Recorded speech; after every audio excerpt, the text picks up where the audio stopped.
নমস্কার, Ramakrishna TV YouTube চ্যানেলের পক্ষ থেকে সকল মা, বাবা, দাদু, দিদা, ঠাকুমা, ঠাকুরদাদাদের জানাই অনেক অনেক ভালোবাসা, প্রীতি ও আন্তরিক শুভেচ্ছা। সবাই ভালো আছেন, ভালো থাকবেন। আমি আবারও চলে এসেছি শ্রী শ্রী রামকৃষ্ণ মিশনের স্বামী জ্যোতিষরানন্দজির লেখা ধ্যান ও আধ্যাত্মিক জীবন সম্বন্ধে আলোচনা করতে।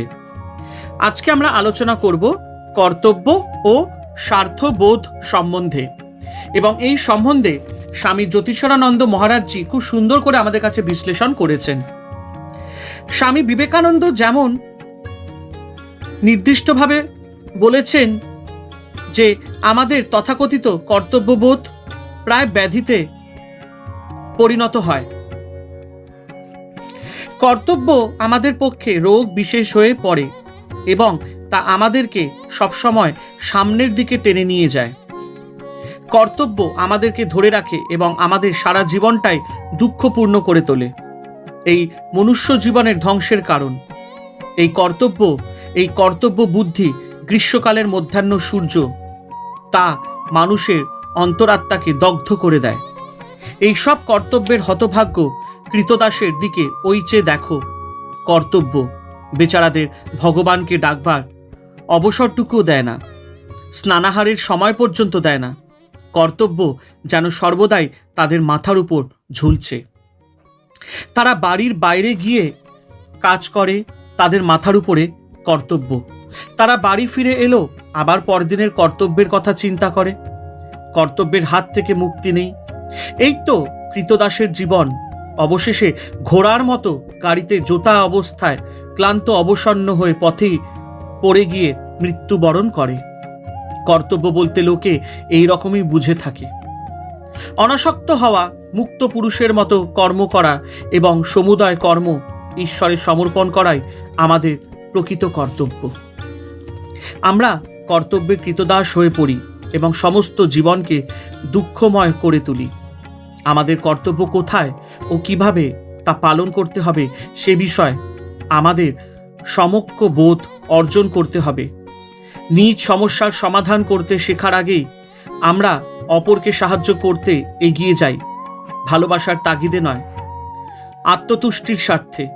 নিশ্চয়ই অনেক নিঃস্বার্থ লোক আছে যারা অপরকে সেবা করতে আগ্রহী, কিন্তু এই বিচিত্র জগতে যাকে আমাদের এক প্রবীণ সাধু ঈশ্বরের উন্মাদ আশ্রম বলে অভিহিত করেছেন, অনেক ব্যস্ত বাগীশ লোক আছে যারা জীবনে বীতশ্রদ্ধ হয়ে অথবা নিজেদের হাতের কাছে ন্যস্ত কাজের পরোয়া না করে আত্মগরিমা চরিতার্থ করার উদ্দেশ্যে অন্য লোকেদের ব্যাপারে নাক গলায়। আত্মকেন্দ্রিক লোকেরা বলে থাকে, ওরা আমার প্রীতিপূর্ণ সেবা চায়। মানুষ আত্মপ্রীতিতে এতই মশগুল হয়ে যায় যে সে ধারণা করতে পারে না সে যে পরিমাণে অন্যকে অপছন্দ করে তেমনই অন্যেরাও তাকে অপছন্দ করতে পারে। এই কথা এক মনস্তাত্ত্বিক একদা মেয়েদের একটি দলকে বলেছিল। তাতে তারা খুব আশ্চর্য হয়েছিল, কারণ আত্মপ্রীতি ভাবতে দেয় না যে সে কখনো অপরের অপছন্দের পাত্র হতে পারে।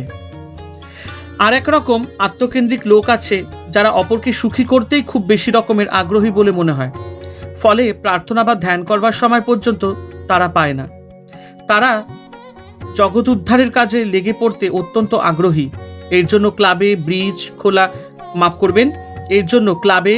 ব্রিজ খেলার দলে, সমিতিতে, ভোট সভায় বা রাজনৈতিক সংস্থায় যোগ দিয়ে কিছুদিনের মতো নিজের আত্মগরিমা প্রকাশের সুযোগ নেয়।